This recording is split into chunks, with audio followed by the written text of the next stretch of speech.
نکردم خان گفتم ادی توی بیدست نکردم این توی یکی با پریز مبارک باشم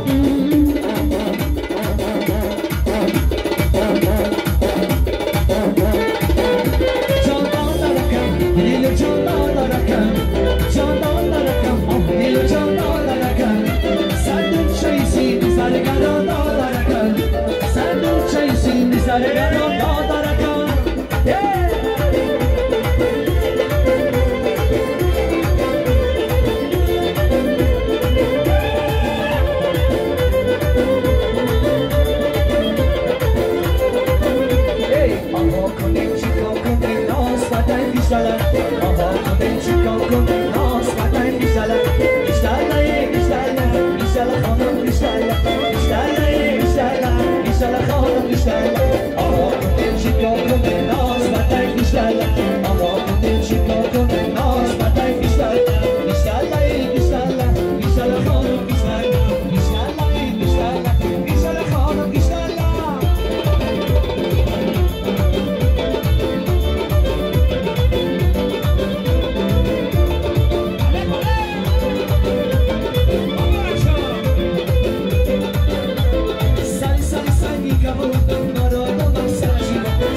کنیم چیکار کنیم